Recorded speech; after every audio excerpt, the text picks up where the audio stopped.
Welcome to episode 3 of the Superhero Ethics Podcast. My name is Matthew. I'm the host and the primary author at the blog. And most of the episodes of this podcast will probably be me and another guest, but today I wanted to try something different. I'm going to try just soloing it, because I saw a movie recently that really made me think about a lot of the questions that the blog is wrestling with, and I wanted to talk about it a little here today. That movie was Suicide Squad. And to start, I should say that, and I've said this a bit on the blog, but I wanted to go into it in more detail. There's an irony, because I'm writing a blog called Superhero Ethics. I love the genre of superheroes and the stories that it involves, as well as a lot of related ones like fantasy and sci-fi. But I don't really love the characters of heroes. Like Captain America and Tony Stark and a lot of the others they're fun characters, and I certainly enjoy the way they've been portrayed on screen, on film and TV. But at the end of the day, they're not really what brings me back. They're not really what makes me love these stories. And there's a number of things, and certainly some of the more kind of the anti-hero ones, like Batman, for example, can pull me in. But at the end of the day, really, the thing that I love most about these stories, and that I judge them by, is the villains. I can forgive almost anything else about a movie or a TV show if it really has a compelling villain. And in the same way, there's a lot of movies that I might enjoy, and there might be a lot of great things to them, but if the villain is weak, I'm never going to think of it as one of the better ones. You know, I mean, I'm a huge Marvel fan, and I love the MCU, to give just one example, but I think one of the biggest complaints, and I'm not alone in this, that a lot of people have with with a lot of their movies, especially some of the early ones, is that a lot of the villains were pretty weak. Now, what do I mean by a weak villain? Because it's going to be pretty essential to everything I want to talk about with Suicide Squad today. When I say a weak villain, I mean a mustache twirler. I mean the sort of person who rubs their hands and laughs maniacally about their evil plan because they are just so evil because evil is fun, or because they want profit and they want power and they want money. But we never really learn why. Or they want revenge, which I guess I can sort of understand, but the kind of villains I'm talking about are the ones where they never really go a lot deeper. Obadiah Stane, for example, in the first Iron Man movie, or some others like that. Here's a guy who, well, he wants more money and more power, and Tony Stark / Iron Man is getting in the way of that, so he wants to kill Tony Stark, and then he gets into the suit, and it becomes kind of addictive, and so he wants more power, and I mean, that's just not very interesting. Like, sure, okay, you tell us he's a bad guy, and I guess I can believe we should want Tony Stark to defeat him, but there's not really much there to the character. And that's what I crave in a villain. I want to know, why do they want to be evil? Why do they want to be bad? And even those terms themselves, evil and bad, I think the best villains are ones who really question those terms. To me, the very best villains, and I really think most villains should be written this way, are the ones who, if you asked them to tell you the story of their life, they're the good guy. They're the hero as they perceive it. And that, in a lot of ways, is a lot scarier. Because anyone can look at an Obadiah Stane and say, okay, well, sure, he's clearly the bad guy. He should be killed. He should be stopped, not killed, but he should be stopped. He should be his plans thwarted. But look at a villain who really believes that they're doing the right thing, and may even be able to convince some people that they're doing the right thing. Now you've got a much more interesting and a much more compelling character, especially because the fight against that villain is much more nuanced and much more complex. Take, for example, a Wilson Fisk, who's for any of you who haven't seen it, the main bad guy, or the main antagonist, I should say, in the Daredevil stories. Or at least one of Daredevil's primary antagonists, and in the first season of Daredevil on Netflix, the Daredevil story that I know best, he's the antagonist. I should say here, by the way, something that I've said before in the blog, but I should say very clearly, I am someone who loves this genre of stories, and my primary knowledge of them comes from TV shows and from movies. I'm talking about characters that originated in the comic books, and I admit I myself am not a comic book reader. I'm just not a very visual person. Something about understanding the stories as told in that very visual format, it just never has quite worked for me. I've read a couple of them and I've really enjoyed them, but it's been a struggle. And so frankly, I want to just be very clear from the beginning. I'm talking about things in TV and movies. And a lot of times my discussion will be informed by things that I've read or that I've heard from others about how these characters are told in the comics.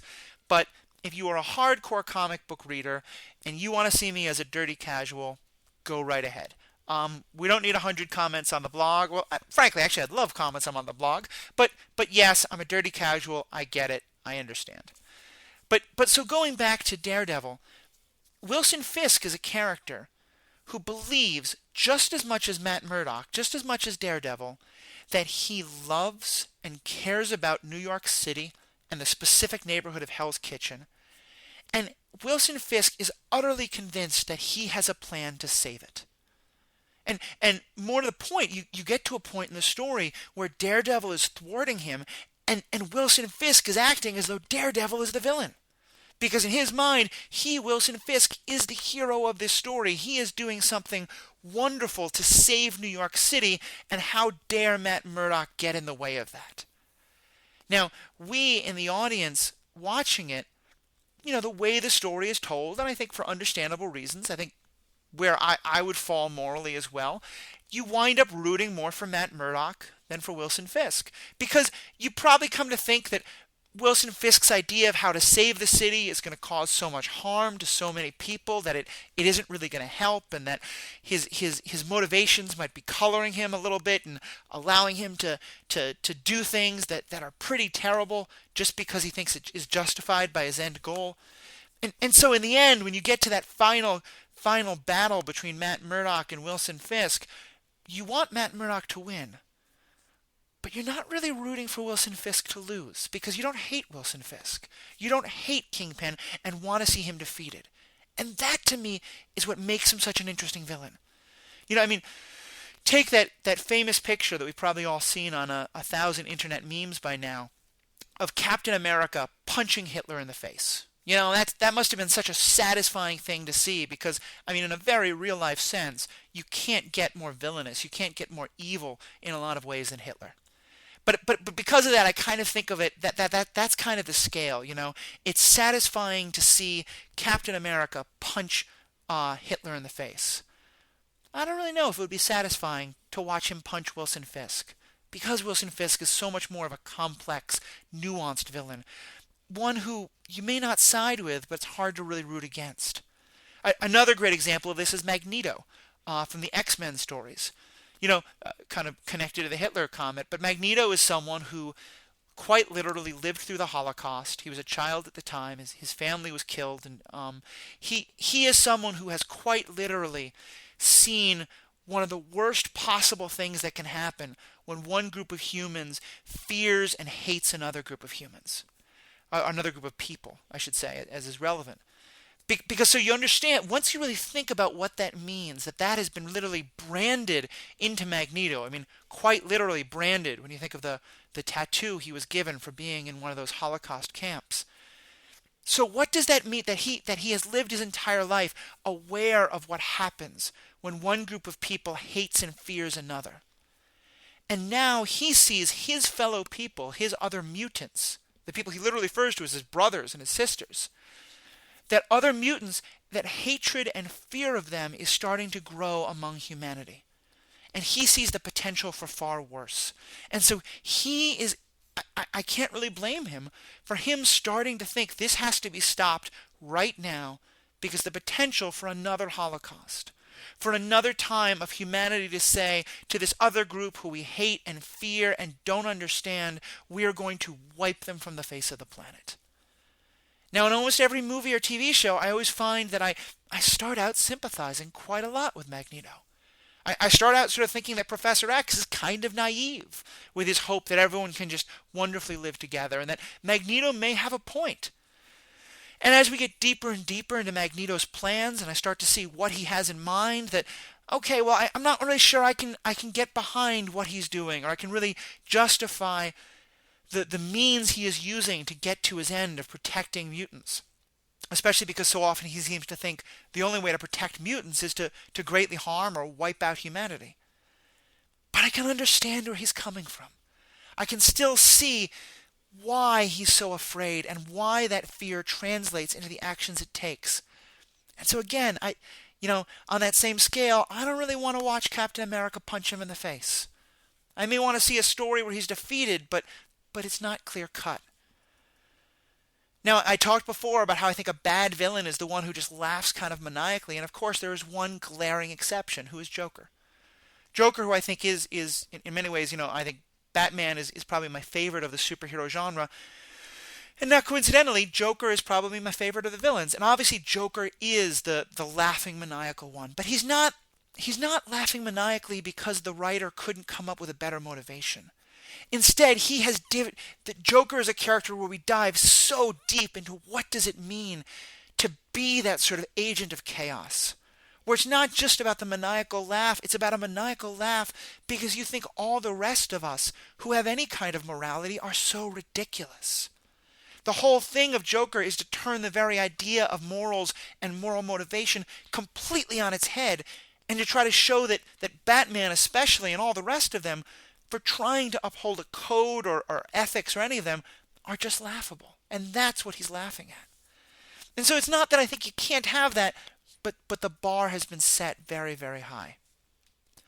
So keeping with that framework that I've set up about what it is that I'm looking for in a villain story or a hero or a bad guy, and the whole point is to problematize those terms themselves. Let's take a look at Suicide Squad itself. And I want to tell you a little bit about why I really liked what this movie did to this whole question. Because what the Suicide Squad movie did, and again, I know that the Suicide Squad has been featured in other places, so this isn't new or original, and I have actually seen a lot of the characters introduced in other of the TV shows and things like that. But I am going to talk about it as not a new thing, but it's something that, it's the first time on a big screen and the first time that a lot of people have been exposed to it. So, again, not totally new and original, but a new take on it. But given all that, to me, what I think Suicide Squad does that is so interesting is it says, let's take this whole question and just throw out the hero entirely. Let's just not have a classic hero and just have a whole different retinue of bad guys and villains and see where they all fall. Now, I just made the little finger motion of quotes around bad guys and villains. And as Paul, my friend, and hopefully to be a frequent guest on this podcast will comment, you may have been able to hear that in the tone of my voice. Kind of foolish to do it on a podcast, I realize. But either way, the point is that bad guys and villains, those terms aren't in quotes. Because I want us to play with the very idea of what those things mean.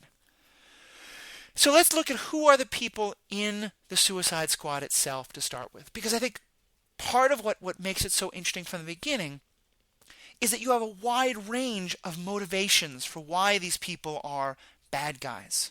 And again, I'm saying that in the quotes, but the movie itself tells us that we are supposed to think these people are bad guys. It appears on the screen in a kind of cool graphical way they're introduced, and Amanda Waller, who's the character who tells us their stories, she says very clearly, these are the baddest of the bad, the worst of the worst. But as we learn, it's for different reasons. You do have some like Captain Boomerang, who are pretty much just straight up greedy. He steals jewelry and he steals other things because he wants to be rich. And there may be some character motivation behind that we don't really learn, but as he's presented in this movie, that's his motivation. And again, the problem to me, I have nothing wrong with that as one character among many. My problem is when that's the only villain we get again and again and again. But yeah, sure, as one of many, that makes sense. That's one kind of villain. Then contrast that with someone like Deadshot. Deadshot is presented to us as someone who will kill for money. Quite literally a mercenary. And he will negotiate about the price, and he comes very close to not actually killing the person. But once his price has been met, put a bullet in his head, no problem at all. On that alone, you might think this person is a stone killer, the worst of the worst. And certainly, that's how he's presented by Amanda.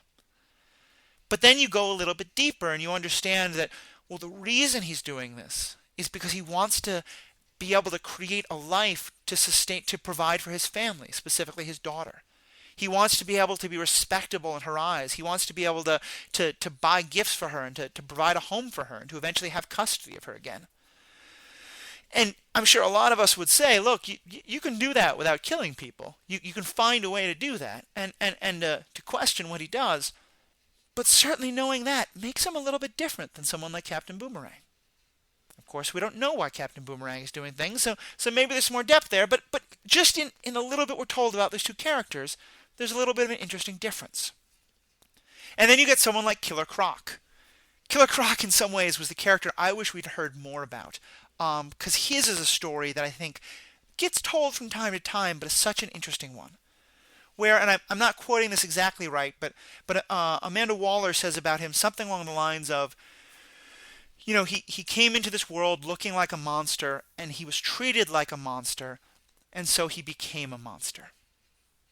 And right there, I am so glad that for the most part we've moved away from origin stories.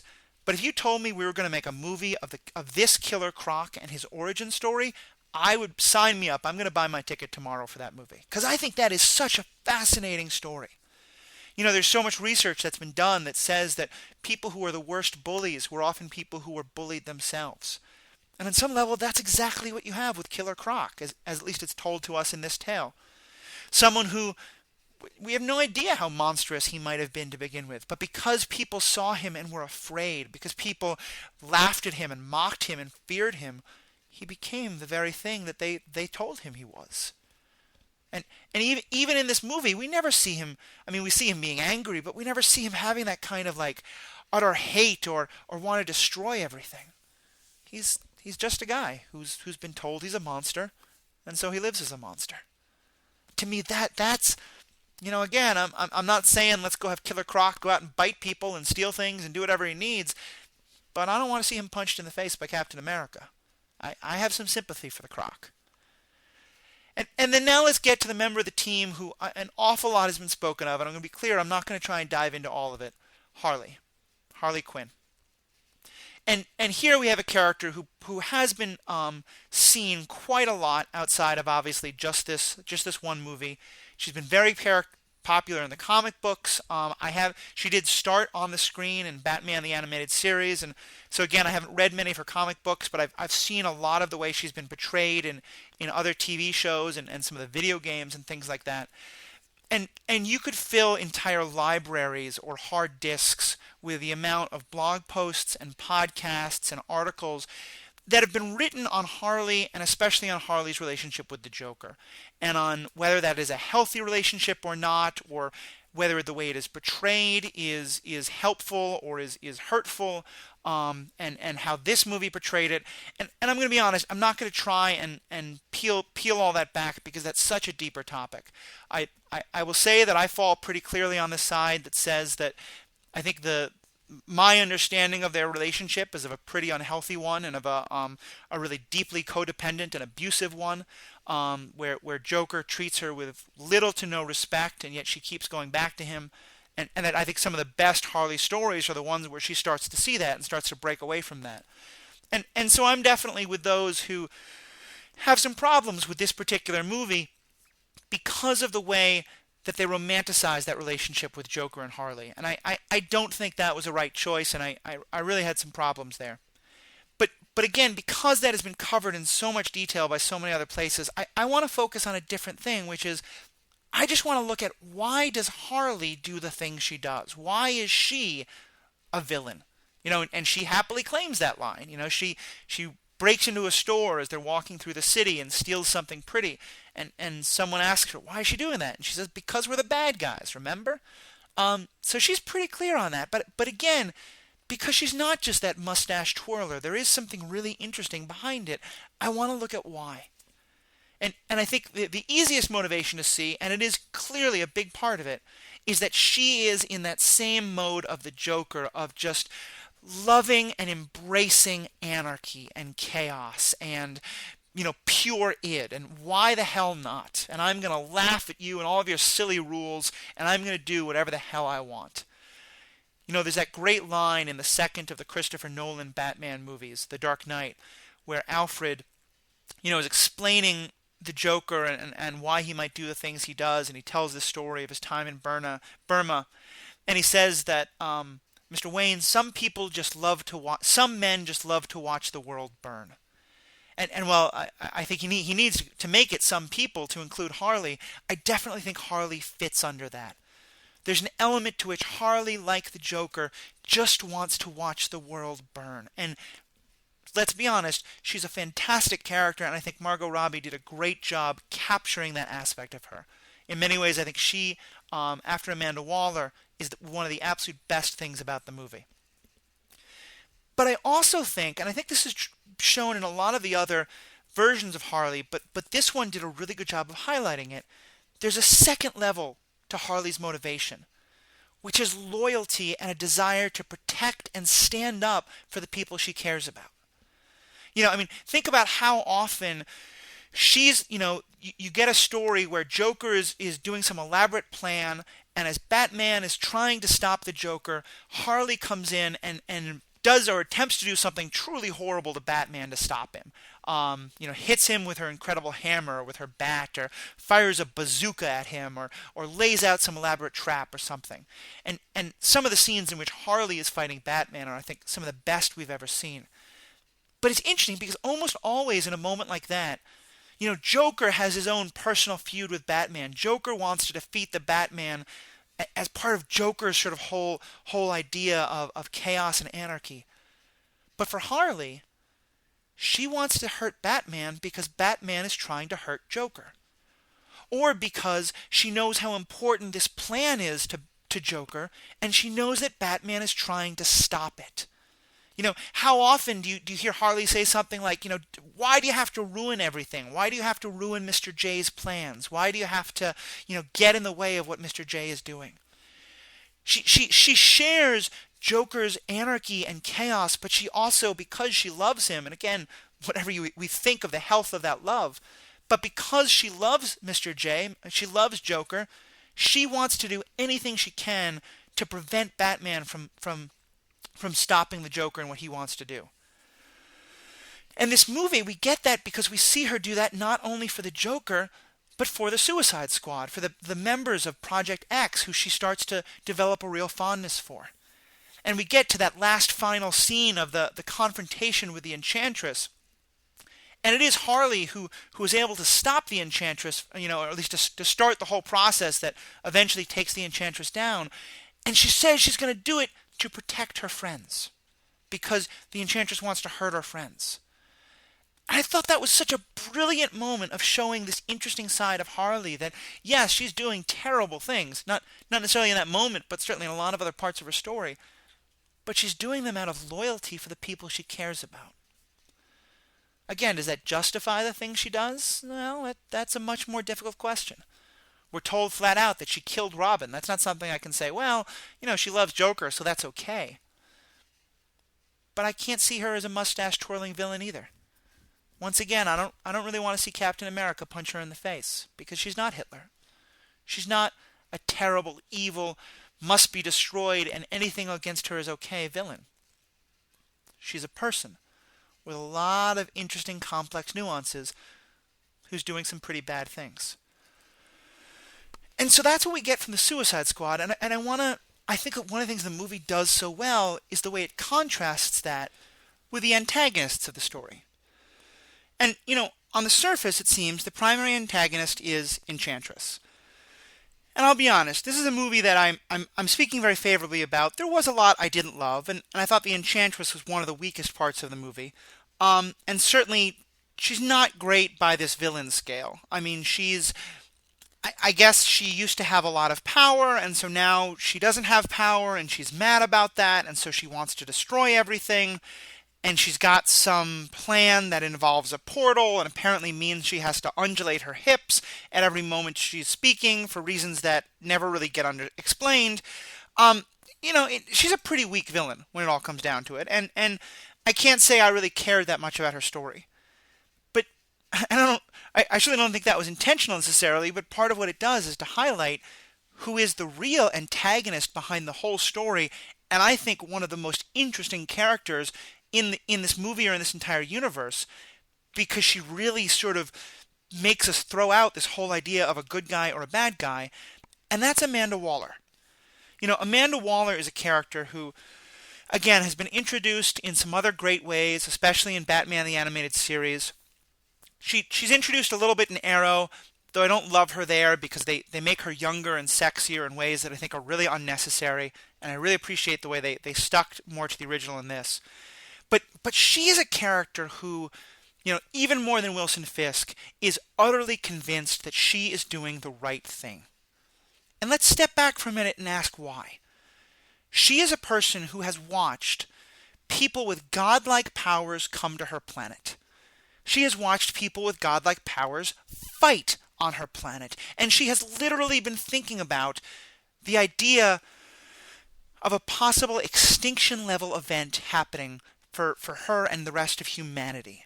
She's a patriot, she's defending America, but it's not just that. She's defending the world. And think about why. Earlier we saw a movie where someone as intelligent as Batman himself is really asking this question of how much can we trust Superman and someone with his powers? And I'll be the first to say I think Zack Snyder did a terrible job of asking that question. Certainly the world's greatest detective should not be fooled by Lex Luthor ever. But certainly it is still an important question to ask. And I can understand someone like Amanda Waller looking at this and saying, what happens if Superman has a bad day? What happens if another General Zod comes along? Or now that we know that some kind of alien is out there, what if there's another kind of alien? And really saying, do we really want to just trust all of humanity to the goodness of an alien? Well, I'm not sure I would answer that question the same way Amanda Waller does, but I certainly can't blame her for asking the question.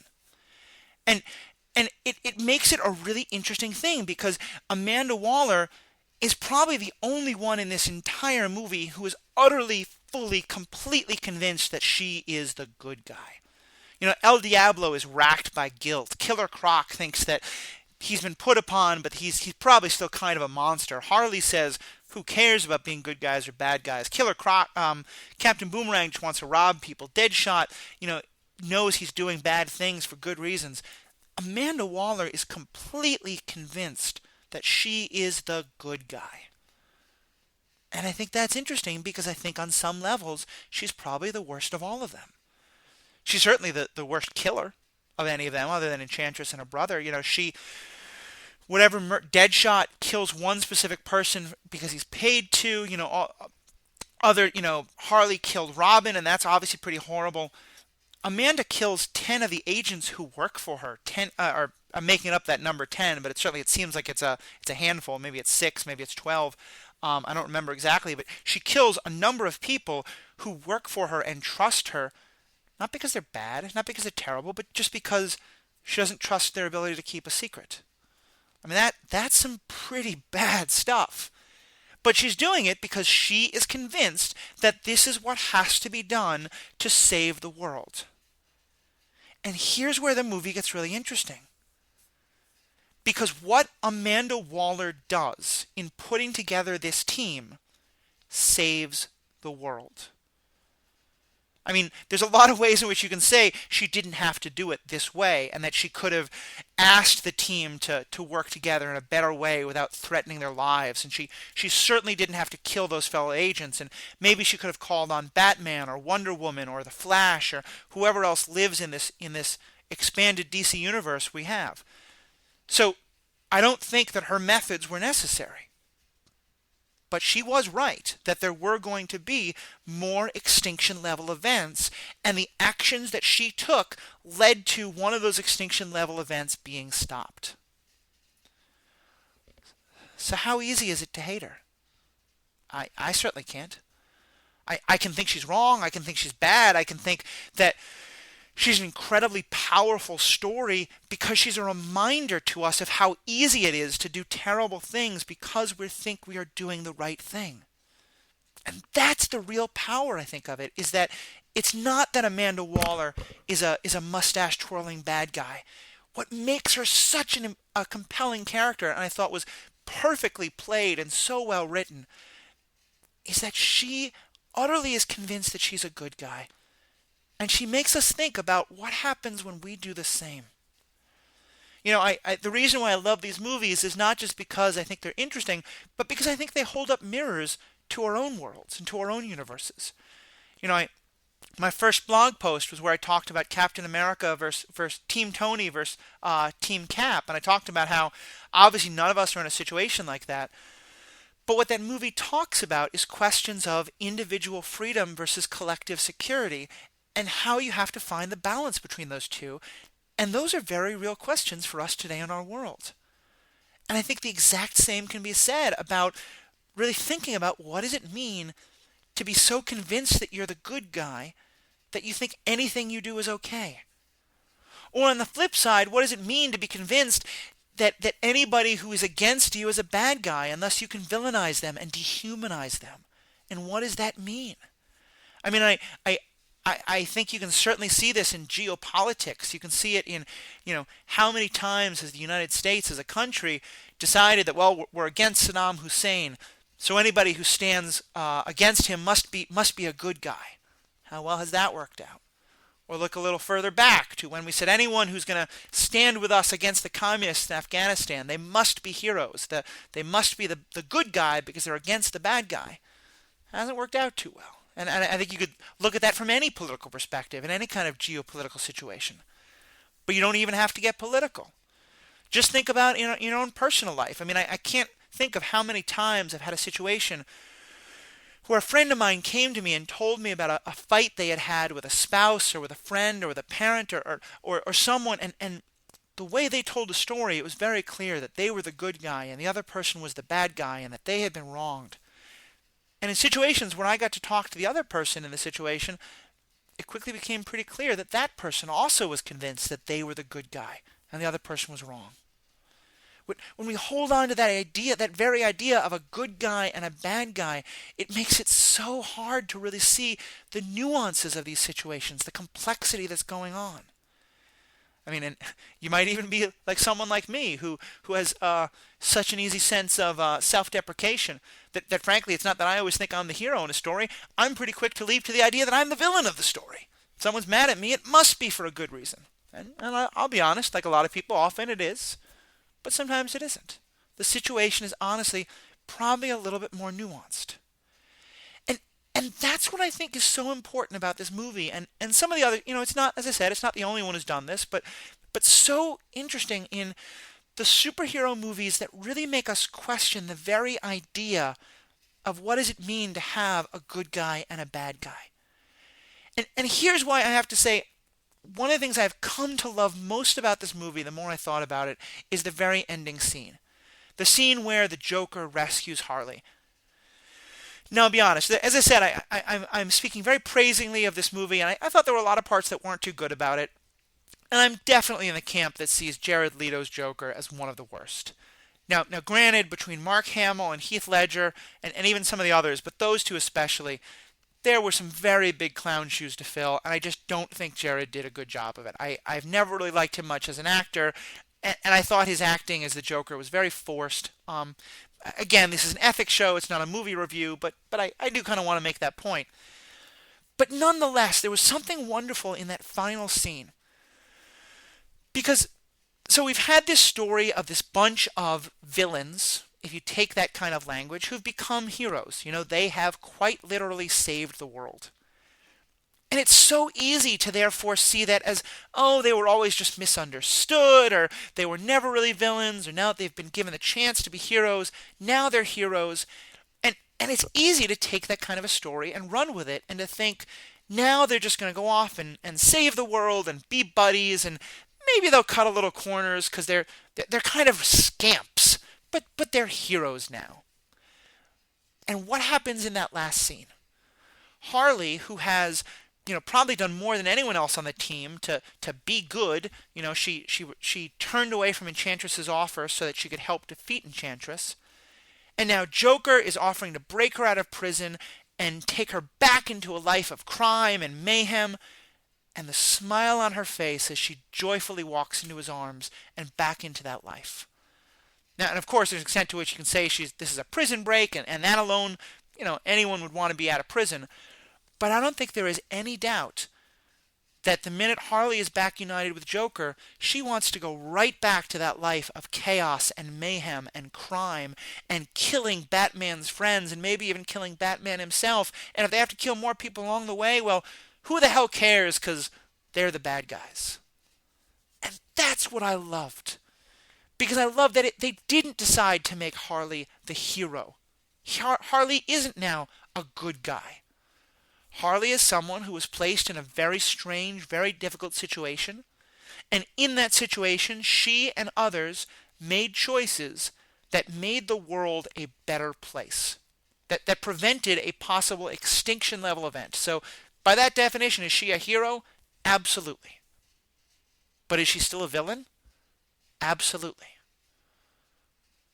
And that to me is what Suicide Squad it does at its best, is it really makes us question this whole idea of good guys and bad guys, of hero and villains, and start to think about what does it mean if when we just tell stories about people in all of their complexity and all the complexity of their motivations, and who may sometimes need to do heroic things and sometimes might do villainous things. But at the end of the day, we can't just judge them by calling them good guys or bad guys. We have to judge them as they are. Thank you, everyone, for listening to this third episode of the Superhero Ethics Podcast. As I said, this was an experiment, seeing what it would look like to do it just as solo. I'm looking forward to having some great guests coming on in future episodes, and we'll keep seeing how it works. Please let us know what you think. I'd love your comments. I'd love your feedback, either on the blog or on the iTunes store. You can check us out at superheroethics.com or by searching for Superhero Ethics on iTunes. Thank you so much. Please tune in. Please share this with your friends, and have a wonderful day.